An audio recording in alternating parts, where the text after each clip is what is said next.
Selamat pagi. Assalamualaikum warahmatullahi wabarakatuh. Hai semuanya. Selamat pagi. Wah, terlihat masih ada yang rebahan. Terlihat belum ada yang menyalakan video. It's okay, nggak apa-apa. Maklum lah ya, para pejuang weekend ini memang agak sulit kalau jam 8 pagi. Tapi pagi hari ini kita akan mendapatkan ilmu yang sangat luar biasa. Perkenalkan terlebih dahulu, saya adalah host untuk hari ini, saya Anissa Rilia. Dan untuk hari ini kita akan berbicara mengenai kewirausahaan menggunakan media digital. Zaman sekarang semua pada pengen ikut berbisnis, ya berwirausaha. Udah gitu kita pengen menggunakan platform media digital karena memang sekarang ini sudah hampir semuanya menggunakan media digital. Nah, untuk itu kita langsung akan segera mulai saja webinar kita pagi hari ini yang nanti narasumbernya ini sangat luar biasa. Selamat pagi untuk Ibu Heni Handayani Shum MM. Beliau merupakan dosen Politeknik STIA LAN ya. Nanti kita akan bertemu dengan beliau, tapi sekarang sebelumnya karena acara ini ada berkat dari Postpay Indonesia, maka kami persilahkan dulu untuk Kepala Kantor Pos Bogor, Bapak Pupung Setiawan dari PT Pos Indonesia, untuk memberikan informasi sedikit saja mengenai layanan dari PT Pos terbaru yang berhubungan dengan dunia media digital. Untuk itu, Pak Pupung, selamat pagi Pak Pupung. Selamat pagi, Mbak. Kita ketemu lagi ya Pak Pupung ya. Ya. Oke, sekarang Pak Pupung silahkan untuk memberikan informasi kepada para mahasiswa pagi hari ini. Sebelum nanti kita menuju Ibu Heni Handayani gitu ya. Ini Ibu atau Mbak manggilnya ya, Ibu dosen aja ya, Ibu dosen cantik. Silahkan Pak Pupung, untuk PT Pos ada layanan apa nih pagi hari ini yang bisa disampaikan? Mangga. Baik, Assalamualaikum warahmatullahi wabarakatuh. Selamat pagi semua, teman-teman sekalian. Pagi ini saya perkenalkan singkat tentang layanan baru kantor pos, yakni namanya Postpay. Ini adalah aplikasi layanan perbankan berbasis handphone yang bisa di-download menggunakan handphone Android maupun iOS. Kemudahan-kemudahannya adalah bisa digunakan untuk transfer ke semua perbankan yang ada di Indonesia atau seluruh perbankan nasional. Kemudian yang kedua, tidak ada biaya ADM bulanan. Kemudian biaya transfernya sama dengan ATM bersama. Kemudian bisa juga untuk belanja-belanja online buat kaula muda yang pengen belanja online, bisa bayar-bayar menggunakan Postpay. Kemudian Postpay ini juga aman karena sudah masuk ke dalam jejaring ATM bersama dan sudah ada izin BI-nya. Jadi nggak usah khawatir, Postpay ini bukan seperti e-wallet biasa, tetapi memang produk resmi PT Pos Indonesia yang sudah terakreditasi dan memiliki izin dari BI. Jadi kalau infonya hari ini tentang apa, Mbak Anissa tadi? Tentang kewirausahaan menggunakan media kewirausahaan. Jadi Postpay ini bisa digunakan sebagai media untuk pembayarannya. Beberapa sekolah dan instansi juga sudah menggunakan Postpay sebagai sarana untuk pembayaran SPP, juga sebagai payroll.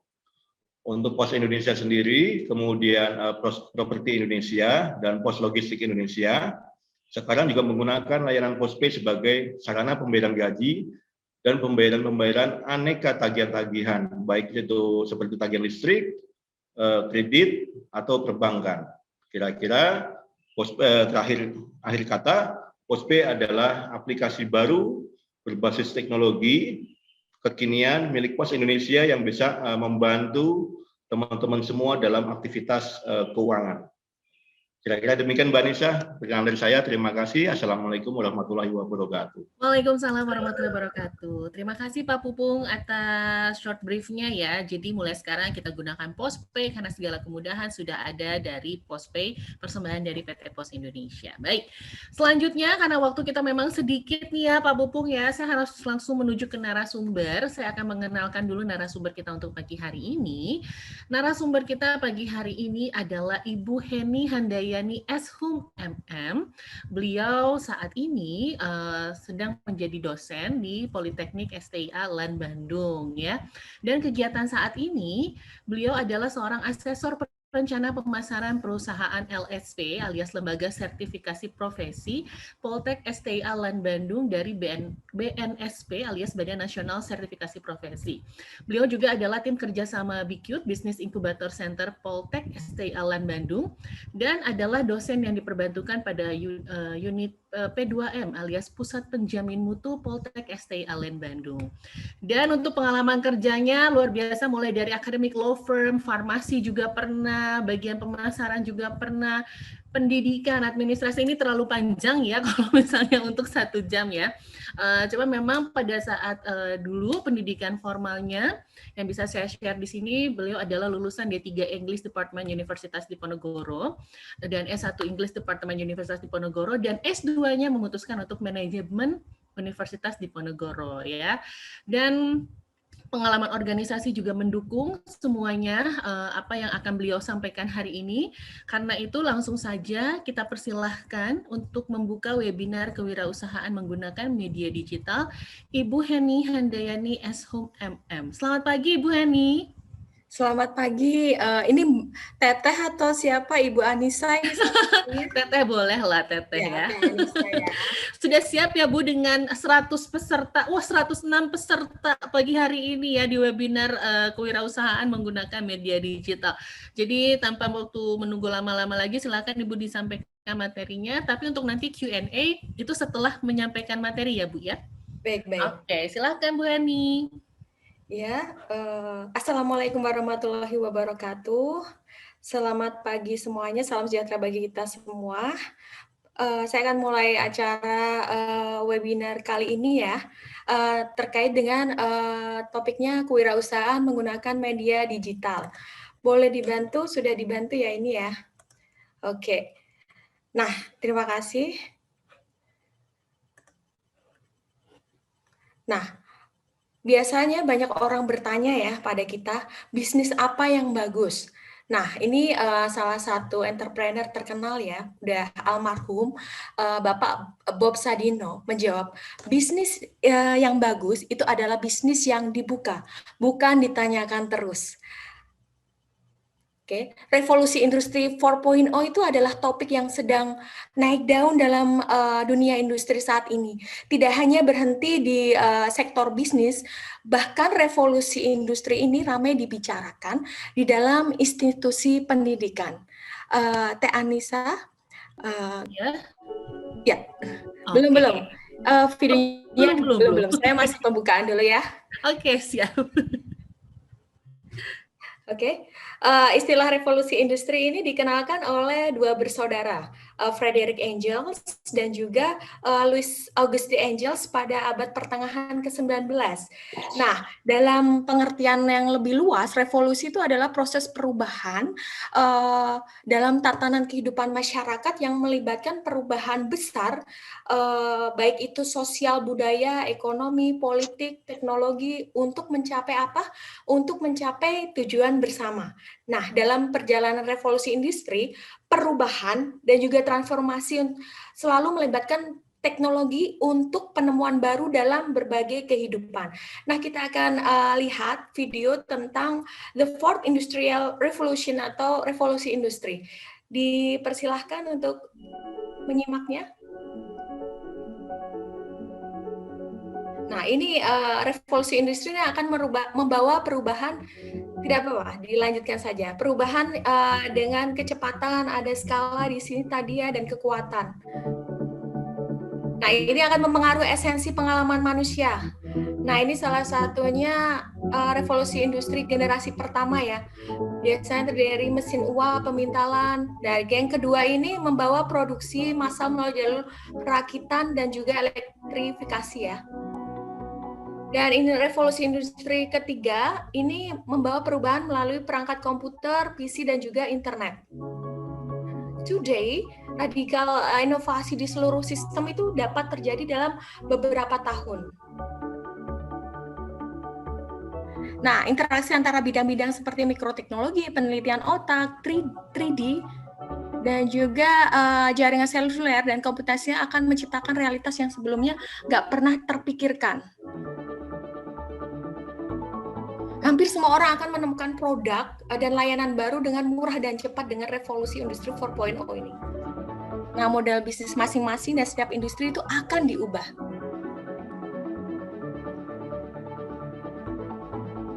Ini pertanyaan, bagaimana kita menghindari dunia dengan pengangguran, produktivitas rendah, dan ketidaksetaraan? Nah, ini jawabannya. Dengan memastikan revolusi industri generasi keempat benar-benar memperbaiki keadaan di dalam dunia. Oke, terima kasih. Ini adalah video yang menginspirasi lagi. Silahkan next slide. Nah, ini untuk menggambarkan kedahsyatan industri 4.0 di World Economic Forum. Itu menyajikan dalam mapping the global transformation ya.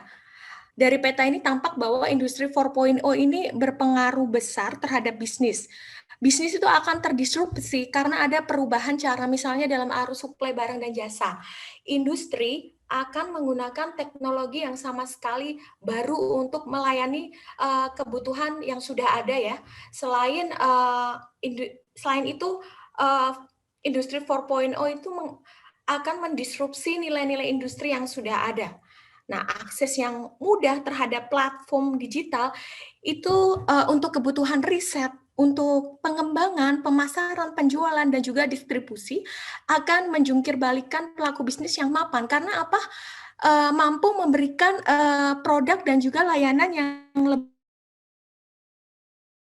lebih berkualitas, lebih faster, lebih cepat, dengan harga lebih kompetitif. Nah, eksekutif dan juga founder dari World Economic Forum ini, Klaus Schwab, atau yang dikenal ekonom Jerman ya, ekonom dari Jerman, itu menyebutkan dampak pada orang per orang tidak hanya menyebabkan perubahan mengenai apa yang kita lakukan, tetapi juga menyangkut siapa kita.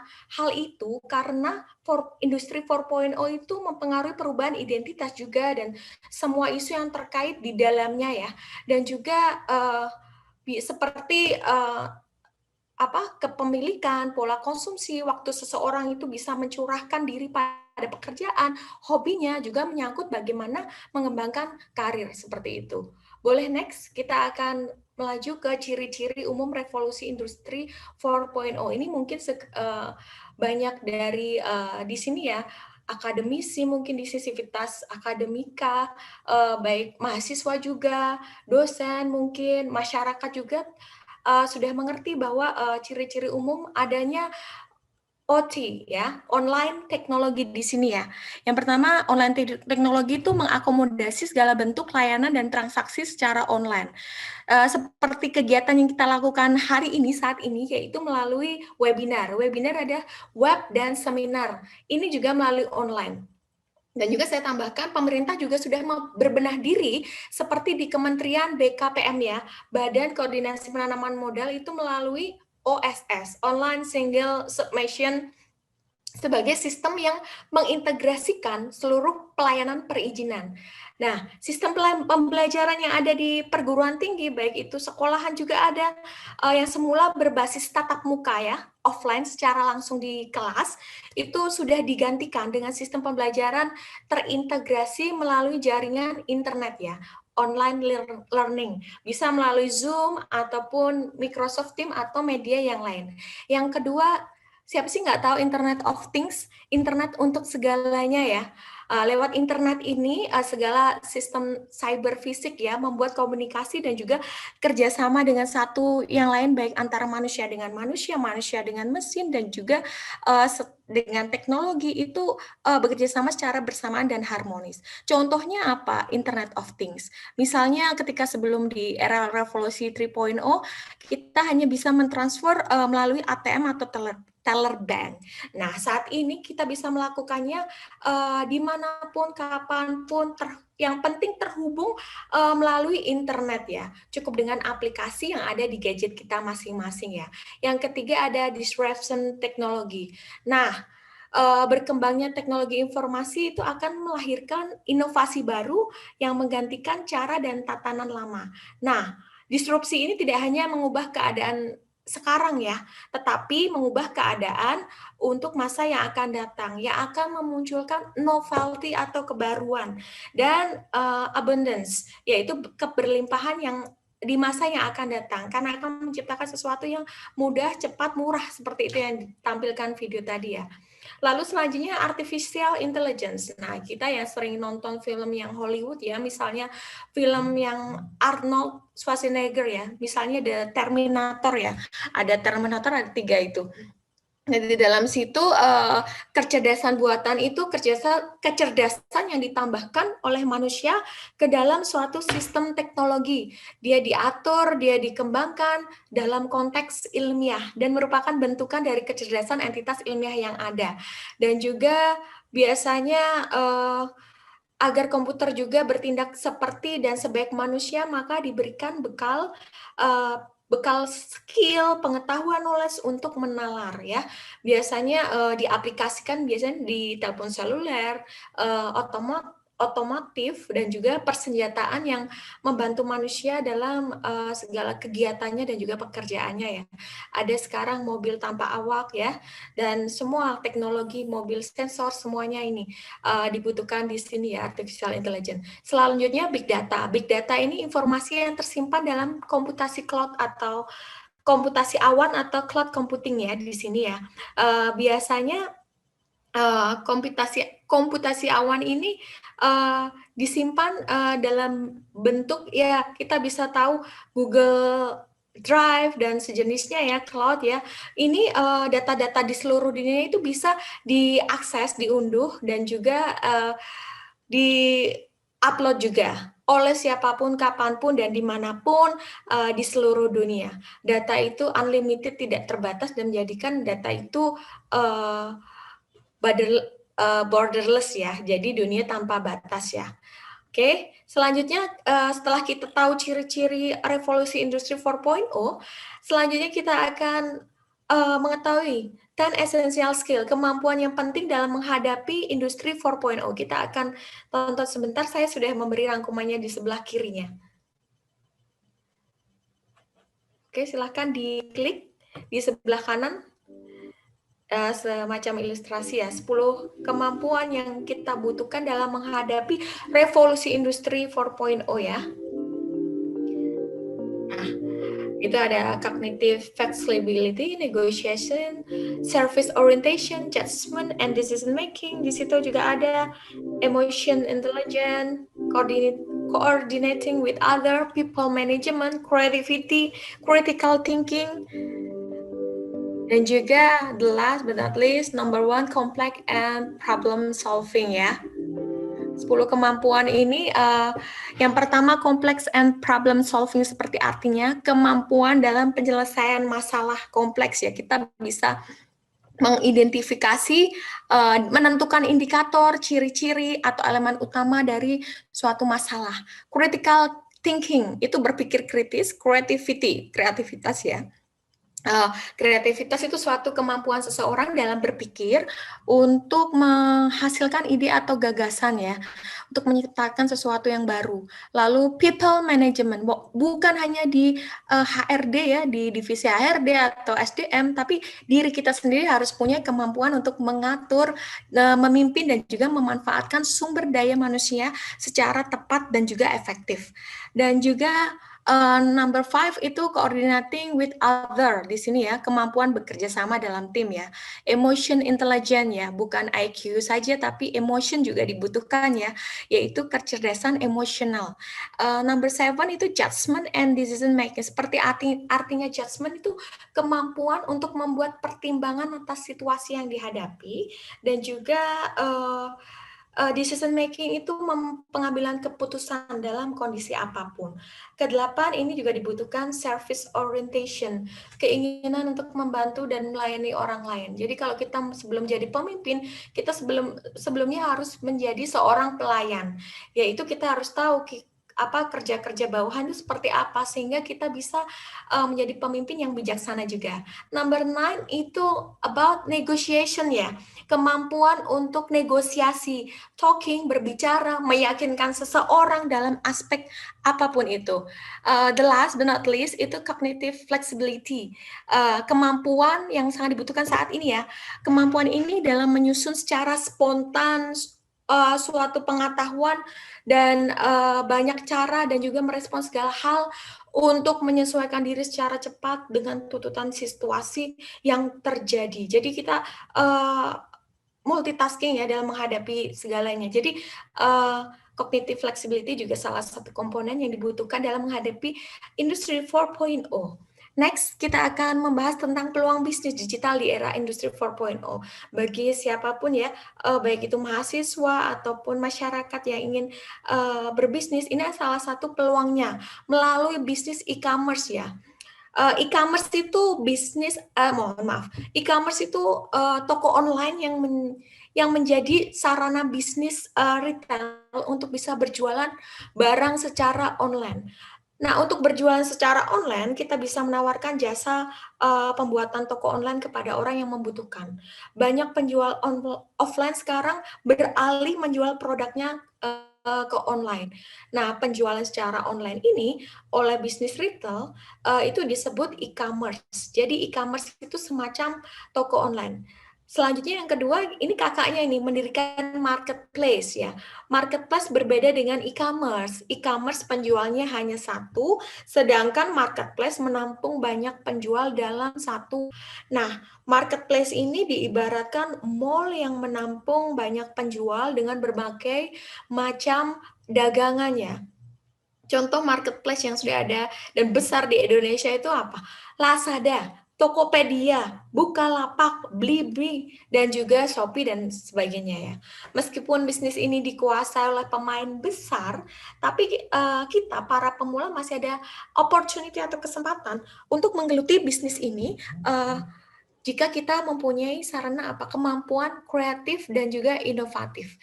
Dan yang selanjutnya transportasi online ya. Ini juga peluang besar bisnis yang sangat menarik dan juga diminati ya. Nah, minat pengguna transportasi ini sangat besar ya, karena lebih praktis dibandingkan menggunakan kendaraan pribadi. Sama dengan menggunakan marketplace, supaya bisa bersaing dengan bisnis transportasi online yang lain, kita harus kreatif dan inovatif.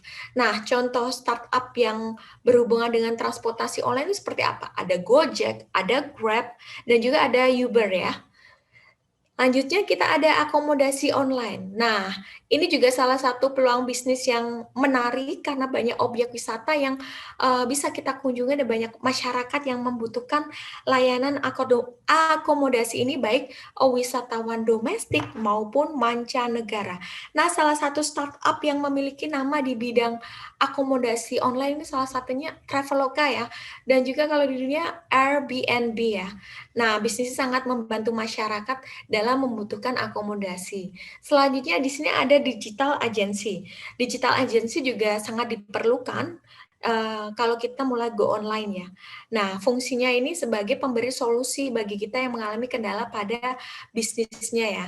Solusi ini diberikan di antaranya bagaimana kita memasarkan produk dengan benar dan bagaimana teknik memasarkan produk dengan search engine optimization.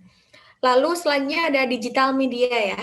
Nah, karena itu dalam menjalankan bisnis digital media kita dituntut kreatif dan inovatif untuk menyediakan atau memberikan konten yang menarik dan menghibur banyak orang. Usaha yang dilakukan dalam bisnis ini agar sukses adalah kita memberikan konten melalui tujuan maupun video tulisan ataupun video yang ringan tapi menghibur dan juga menarik. Dan selanjutnya fintech ya, financial technology ya. Maaf saya nggak memberikan video atau gambarnya. Ini seperti potongan pizza ya. Secara ini peluang bisnis yang mungkin khalayak umum ingin menjajal, mencoba ya. Apalagi fintech ya. Jika e-commerce itu merupakan toko online, dan marketplace merupakan pasar online atau mall dalam bentuk digital, maka pasar jasa keuangan itu disebut dengan financial technology. Bidang usaha fintech itu merupakan layanan keuangan berbasis digital yang meliputi ada sistem pembayaran, layanan perbankan, lalu asuransi, pinjaman, hingga pembelajaran kepada masyarakat melalui media digital ya. Dan kalau kita tengok dengan kemajuan teknologi itu pengajuan kartu kredit atau peminjaman dana dan juga pembayaran tidak perlu repot kita datang ke bank konvensional. Fintech memudahkan masyarakat dalam melakukan transaksi keuangan secara online ya, dan juga meningkatkan literasi keuangan dan mewujudkan inklusi keuangan. Semua itu dilakukan secara online. Oke, next slide. Akan membahas the rich landscape of digital experience today.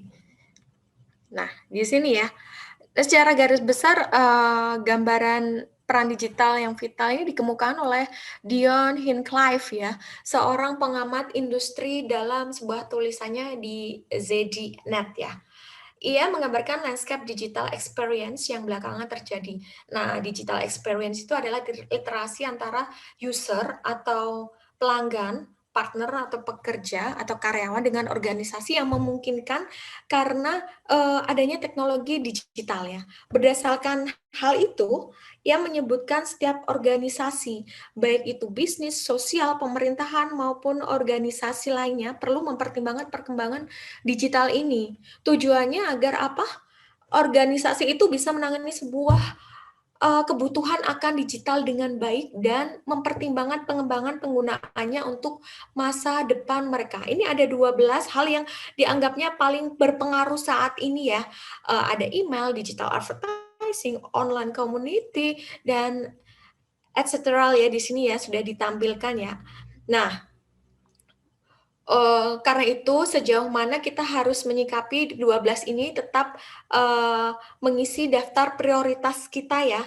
Waktu ini yang akan menentukan. Setidaknya inilah yang terjadi saat ini. Nah, di dalam gambaran ini yang dibuat Hinchcliffe ini tampak bahwa orang itu makin sulit menghindari kebutuhannya akan peran digital ya. Memang mungkin tidak semuanya perlu digunakan oleh setiap orang, tetapi setiap orang itu sangat mungkin bisa memanfaatkan semuanya karena kebutuhan yang dihadapinya, terutama berhubungan dengan organisasi, tempat mereka berinteraksi. Oke, next. Contoh bisnis digital yang meraih sukses di Indonesia ya. Nah, di sini saya ambilkan 4 ya yang di Indonesia ya. Ini semua startup. Memang startup itu ikhtiar manusia dalam segala bentuk untuk memberikan nilai tambah. Modal utamanya itu inovasi dan kemauan untuk belajar. Dan inovasi itu adalah kreativitas yang ditingkatkan untuk menambahkan kemanfaatan bagi manusia yang menghasilkan profit atau uang ya. Nah, baru-baru ini startup itu orang-orang menyebut startup adalah istilah usaha yang masih di bawah 10 tahun. Nah, usaha-usaha baru startup yang berskala besar bisa disebut unicorn, decacorn, dan juga hectocorn.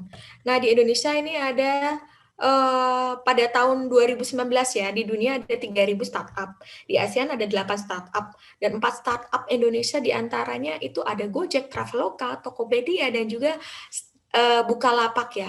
Dan Gojek baru-baru ini juga sudah mencapai decacorn, yaitu usaha baru yang memiliki nilai pasar 10 miliar dolar Amerika.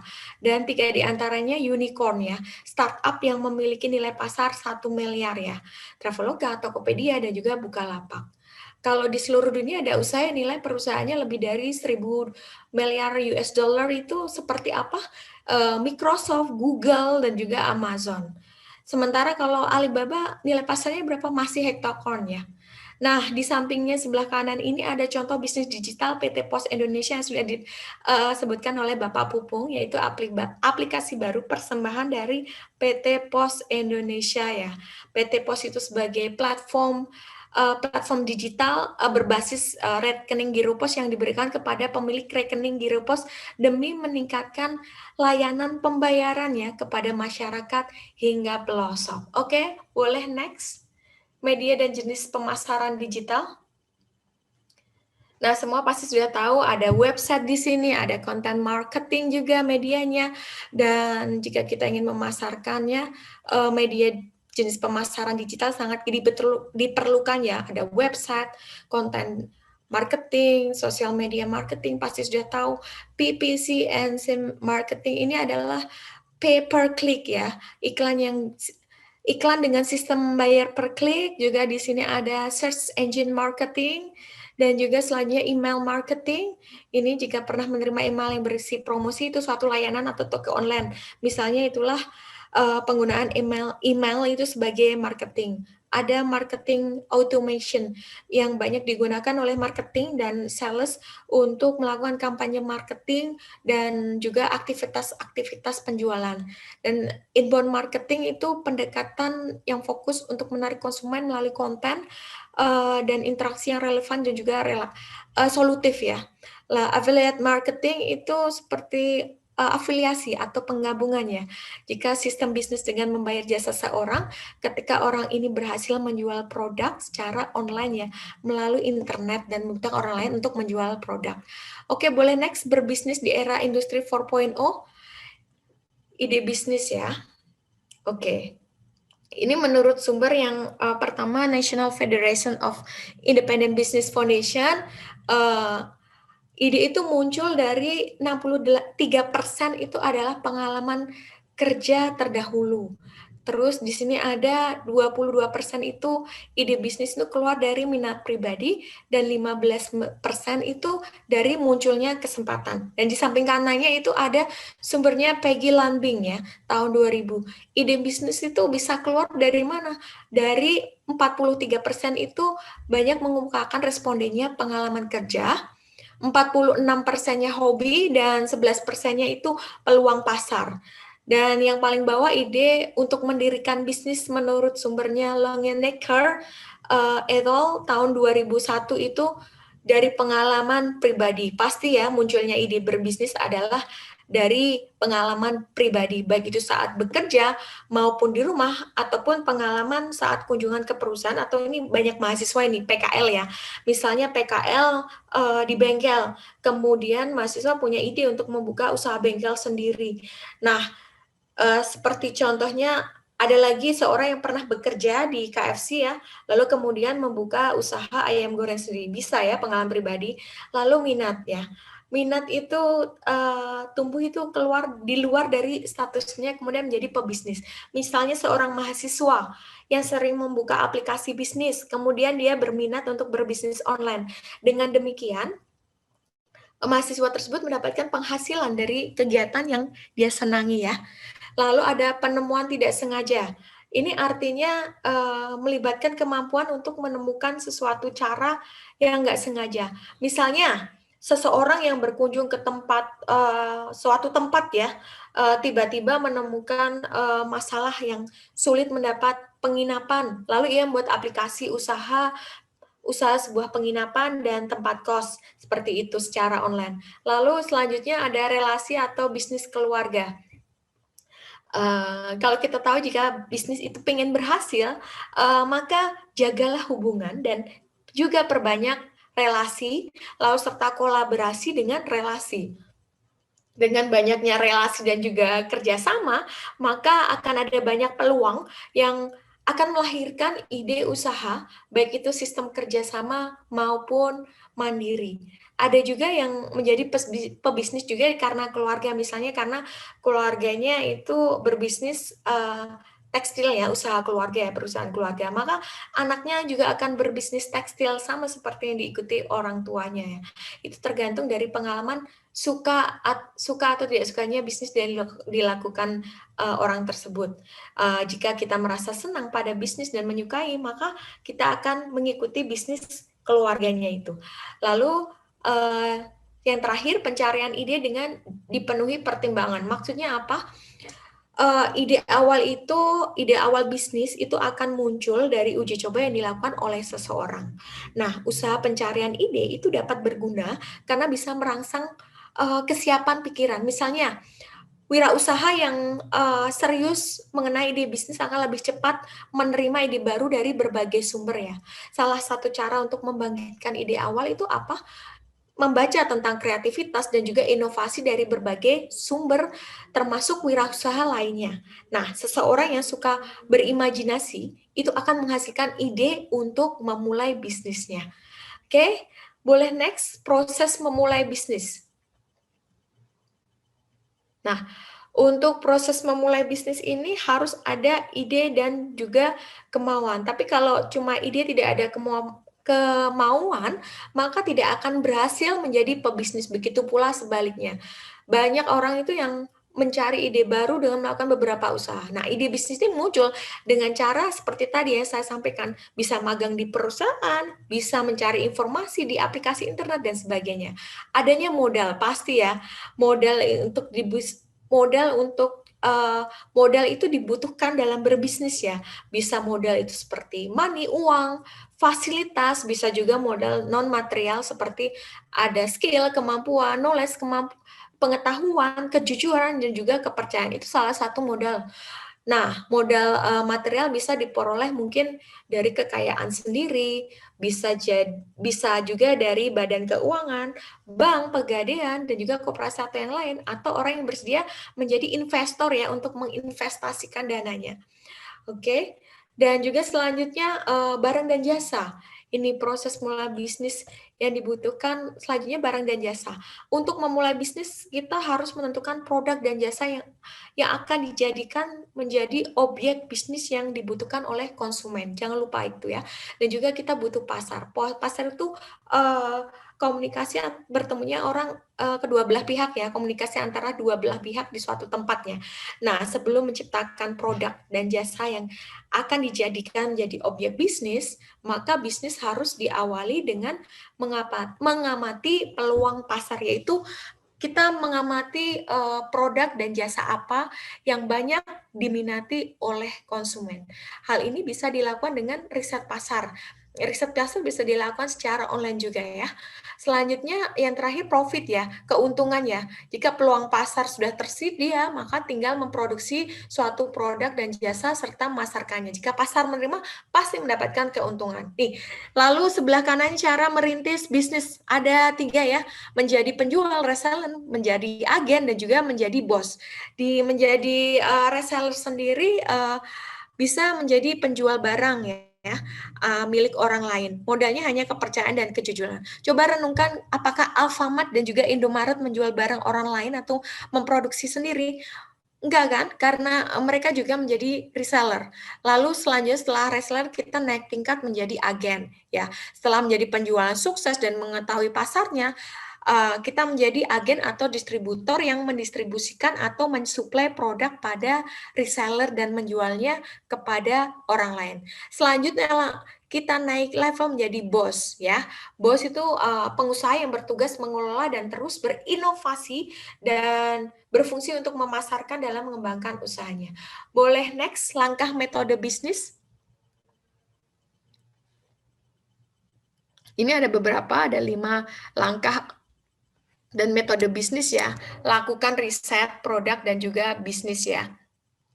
Kita bisa menggunakan bantuan media internet melalui fasilitas browsing yang sangat memudahkan riset kita untuk menemukan ide produk atau bisnis yang inovatif ya.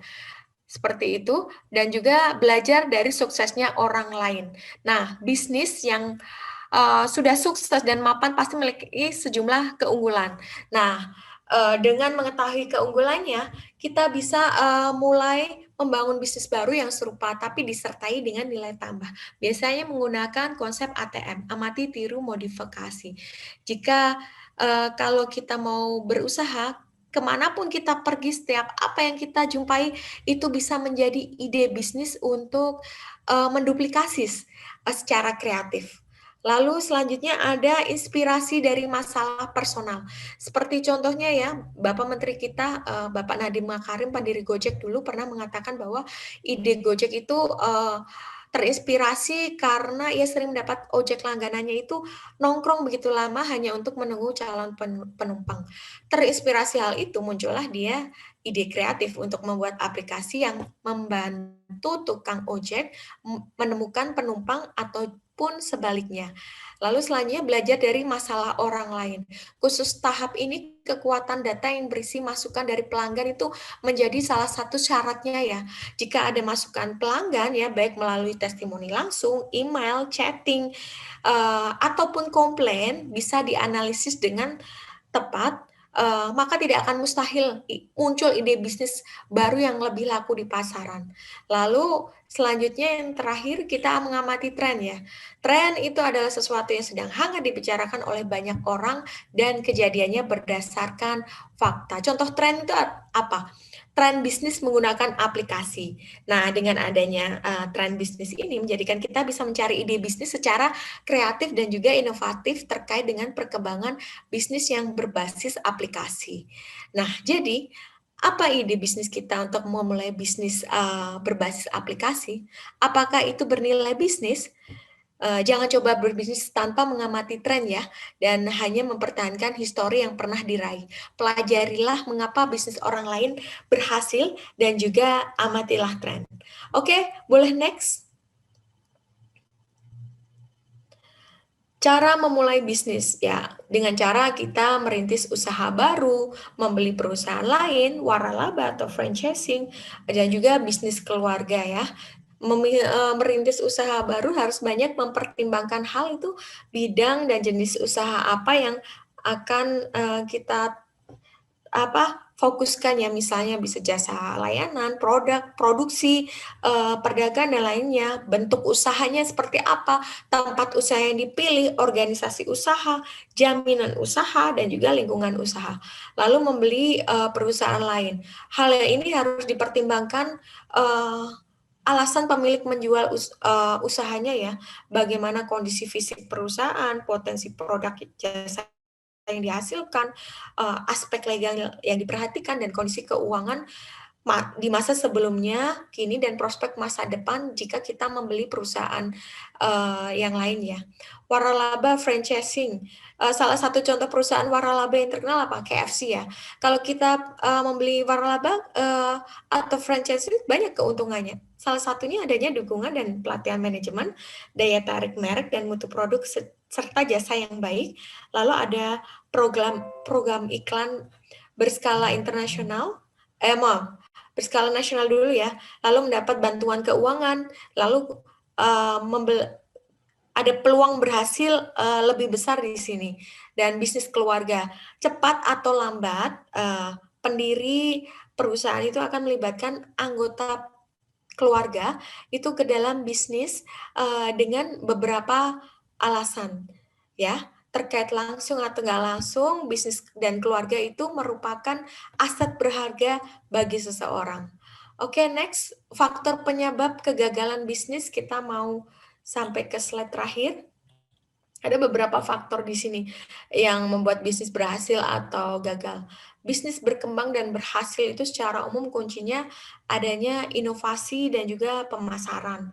Nah, faktor yang menyebabkan bisnis gagal di antaranya di sini sudah disebutkan ada 8 ya. Ya ini yang pertama, kurang mengerti usaha dan tempat usaha yang dijalaninya. Membuat usaha nggak sekedar memproduksi barang, jasa, atau lainnya, tapi kita harus mengerti akan kebutuhan masyarakat, baik itu dari segi frekuensi, bentuk, atau jenis kualitasnya ya. Pemilihan lokasi yang strategis, dekat dengan pasar, dan kemudahan akses jangkauan fisik, dan juga jangan lupa teknologi itu dapat mengefisiensikan biaya produksi dan juga transportasi. Yang kegagalan kedua, kita hanya fokus pada satu produk dan tidak memahami strategi pemasaran. Kita jangan hanya fokus kepada produk ya, perhatikan pula mengenai pemasarannya dan juga konsumennya. Selain itu dalam membangun usaha, kita harus juga memerlukan pengalaman. Nah, untuk untuk menambah pengalaman tentang strategi bisnis, kita juga dapat menanyakan kepada konsultan dan juga pengusaha ya. Dan kita harus memiliki strategi pemasaran jelas ya, kepada siapa akan jual, bagaimana penjualnya, bagaimana cara memikat pelanggan, atau kita gunakan marketing mix ya yang ada di teori marketing. Yang ketiga, kurangnya pemahaman dalam pengadaan dan pemeliharaan bahan baku serta sarana. Apa itu artinya? para pengusaha itu harus mengerti ya tentang maintenance pemeliharaan bahan baku untuk produksi agar bahan bakunya tidak cepat rusak. Kita jangan memulai usaha ya dengan membeli bahan baku dalam jumlah yang besar tanpa adanya perhitungan mengenai jumlah permintaan. Dan yang keempat, kurangnya inovasi. Inovasi di sini yang saya jelaskan tadi bukan hanya menciptakan suatu produk dan layanan baru, tapi inovasi ini melampaui sebuah kreativitas ya. Hasil utama sebuah inovasi itu adalah sebuah model bisnis yang sustainable, berkelanjutan. Nah, model bisnis berkelanjutan inilah yang memungkinkan sebuah pelaku usaha untuk berinovasi, untuk juga memberikan nilai kepada pelanggan sekaligus menciptakan value bagi diri sendiri dalam bentuk profit atau uang. Mulai dengan inovasi produk, proses, inovasi teknologi, hingga pemasaran. Perlu diketahui permintaan pasar selalu mengalami perubahan. Nah, untuk itulah kita perlu membuat inovasi baru yang akan membuat masyarakat tertarik pada bisnis atau produk kita. Teruslah kita berinovasi sehingga kita memiliki keunggulannya. Jika unggul maka memiliki daya saing. Jika memiliki daya saing, maka bisnis akan berkelanjutan, eksis, dan juga langgeng. Yang selanjutnya yang kelima, pengelolaan bisnis yang salah ya. Nah, banyak bisnis yang gagal karena salah dalam pengelolaannya. Banyak sekali, apalagi di tengah pandemi saat ini ya. Strategi-strategi belum digunakan ya. Pengelolaan bisnis yang tidak hanya berkaitan dengan hal-hal teknis, tapi pengelolaan bisnis ini berkaitan dengan pengelolaan dalam segala aspek ya. Ada keuangan, mungkin operasional, pemasaran, dan juga teknologi ya. Lalu yang keenam, tidak adanya arus keuangan. Nah, ini sangat dibutuhkan banget ya dalam sebuah bisnis ya. Keuangan itu menjadi hal yang sangat penting dan menjadi pertanda akan keberhasilan sebuah bisnis ya. Perlu penyesuaian arus keuangan dalam bisnis, lalu adanya biaya operasi, adanya biaya investasi, dan penghasilan yang sesuai. Oleh karena itu, usahakan semua di sini ya agar arus keuangan perusahaan itu tetap berjalan karena akan mempengaruhi cash flow, arus kas ya. Yang ketujuh, kurang andal dalam mengelola keuangan. Nah, keputusan strategi usaha harus berdasarkan historis administrasi. Nah, keputusan yang terambil tidak hanya mengandalkan insting saja, tapi melalui berbasis data ya, basis data ya. Begitu pula dalam keuangan, kita harus dapat mengakumulasi pendapatan rutin bulanan, mengoreksi antara pendapatan, penjualan dan penggunaan bahan baku, dan juga kita harus memanage juga manajemen resiko sehingga mengurangi resiko usaha dalam keuangan perusahaan. The last but not least nih, kurangnya pemahaman tentang perubahan teknologi. Nah, ada kaitannya di dalam digital bisnis kali ini ya. Memang kegagalan usaha bisa terjadi karena kurangnya pemahaman terhadap perubahan teknologi. Tidak hanya karena pembelian, tapi juga kurangnya pemeliharaannya. Jadi perusahaan tidak hanya fokus ke pemeliharaan tidak diperlukan. Misalnya, dalam teknologi, banyak data keuangan atau data nasabah yang hilang karena apa? Virus atau ketidakmampuan staf dalam melindungi data file konsumen. Nah, teknologi itu berkaitan dengan keberhasilan pemasaran itu sendiri, baik dalam mendesain grafis, publikasi profil dalam software, dan juga membuat website. Nah, the last slide, boleh kita akan tonton video ini dari Gerd Leonhard, seorang futurist Jerman, pembicaraan penulis dan mengkhususkan dirinya dalam perdebatan antara kemanusiaan dan juga teknologi. Oke, dipersilahkan. Once upon a time, business as usual was often good enough. No more. Where we are going, good enough is dead. In a world where everything is connected, where everything is equally excellent, where performance is reaching perfection, there's only one space left to innovate in: you. Right now, you are a central point in the raging tornado of change fueled by digitization, mobilization, augmentation, disintermediation, automation. Well, the list goes on. Science fiction is becoming science fact. Think about self-driving cars or computers that can learn and think. The way we work will never be the same. The skills we need will be dramatically different. Winning or losing are now happening faster than ever before. So Oke. Videonya sepertinya Potong ya. terhambat sedikit ya.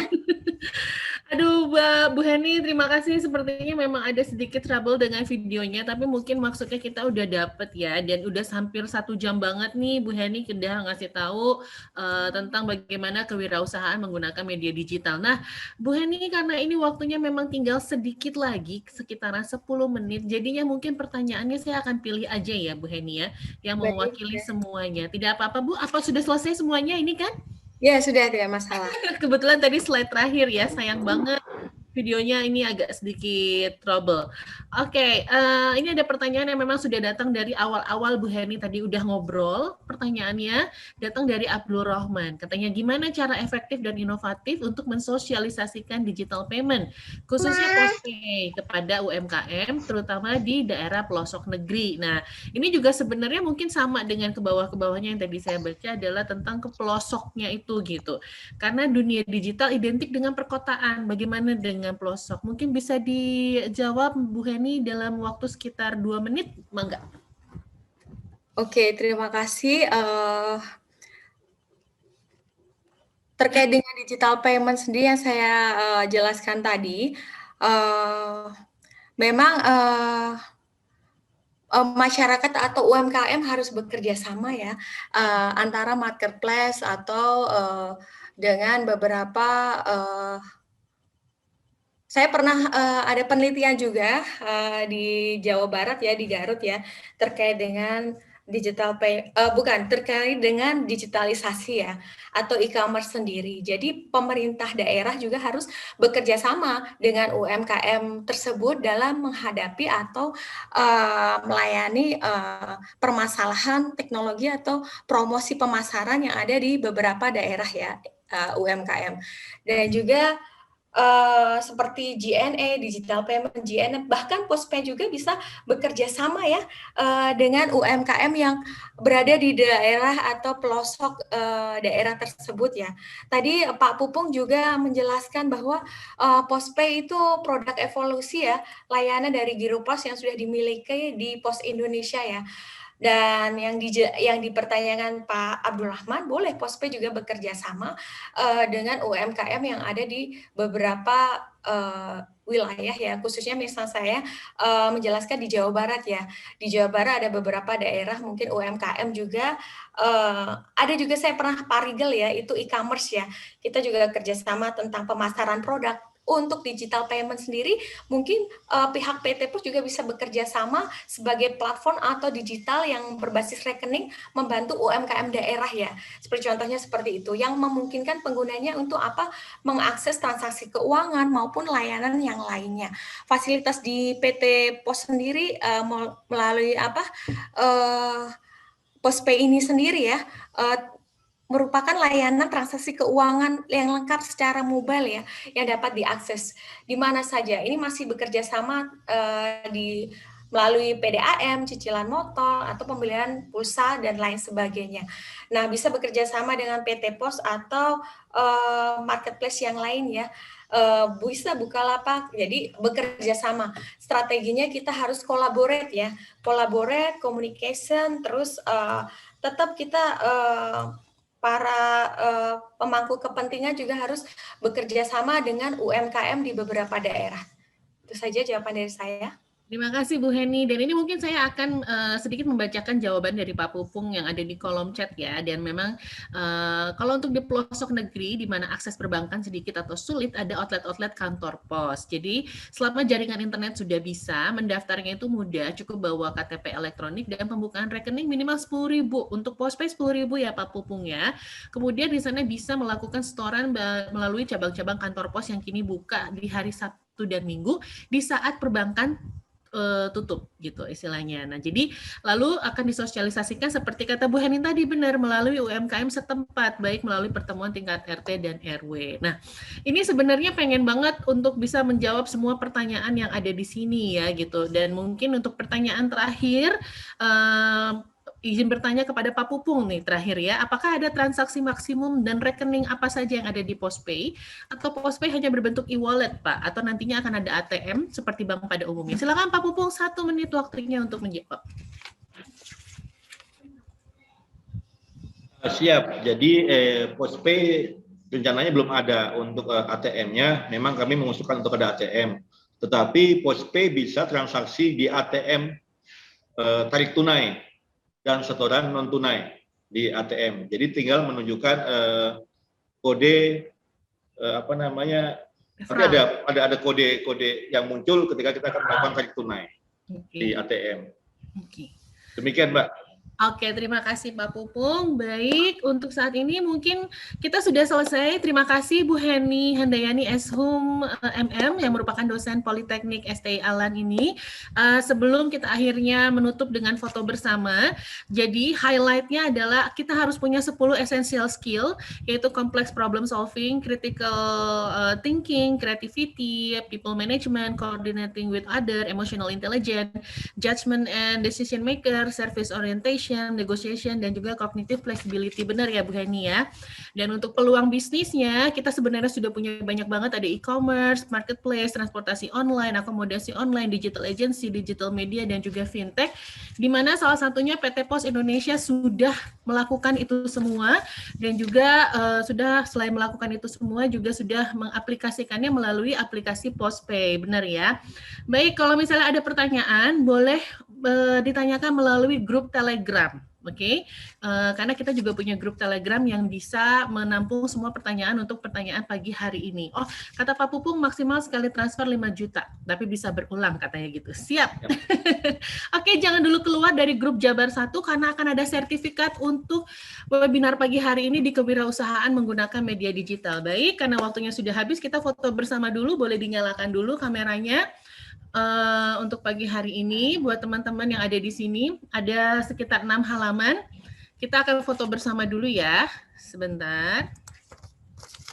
Oke, untuk yang ada di halaman pertama lumayan loh buat sertifikat. Alhamdulillah zaman sekarang ya Bu Heni ya, sertifikat webinar-webinar gini penting banget ya untuk kelulusan apa dan segala macam. Benar nggak sih Bu Heni? Betul sekali ya, untuk menambah skill juga. Oke, gimana nih posenya Bu Heni? Bebas aja ya posenya ya. Boleh. Oke, untuk di halaman pertama kita foto bersama dulu. Tolong dibuka kameranya. 1, 2, 3. Oke. Selanjutnya halaman kedua kita nggak tahu lagi ada di halaman berapa. Pose aja terus selama 6 halaman ya. Halaman kedua. Oke, kita foto bersama. 1, 2, 3. Oke, halaman ketiga. Sebentar. Halaman ketiga. Oke, kita mulai juga fotonya. 1, 2, 3. Oke, selanjutnya halaman 4. Sabar, 3 halaman lagi. Kita ada di halaman 4 ya sekarang ya. Oke, 1, 2, 3. Oke, halaman 5. Halaman 5 buat teman-teman. Sekarang 1, 2, 3. Mbak Septiana itu setiap pose keren banget, aktif. Di pose terakhir, halaman 6 ya semuanya. Oh belum ya, sebentar. Ini kita foto dulu sebentar. Nah, dan untuk di halaman 6 yang terakhir, buat teman-teman, 1, 2, 3. Oke, terima kasih untuk yang sudah menyempatkan pagi hari ini bangun pagi untuk hadir di webinar kewirausahaan menggunakan media digital. Terima kasih ya, semoga nilainya pada bagus semua. Jangan keluar dari grup dulu karena akan ada sertifikat yang dibagikan. Kepada Bapak Pupung Setiawan, Kepala Kantor PT Pos Bogor, terima kasih atas waktunya dan terutama buat Ibu Heni Handayani Eshum MM yang merupakan dosen Politeknik Setialan. Terima kasih atas ilmunya, luar biasa, ilmu wagyu banget. Kita ketemu nanti di lain kesempatan. Terima kasih, saya Anissa Rilia pamit. pamit. Wassalamualaikum warahmatullahi wabarakatuh. Bye-bye. Waalaikumsalam. Terima kasih. Jangan keluar dari grup dulu ya. Ada sertifikat ya. Bu Heni, Pak Pupung, terima kasih. Terima kasih. Izin untuk live dulu ya. Iya, terima kasih Bu Heni.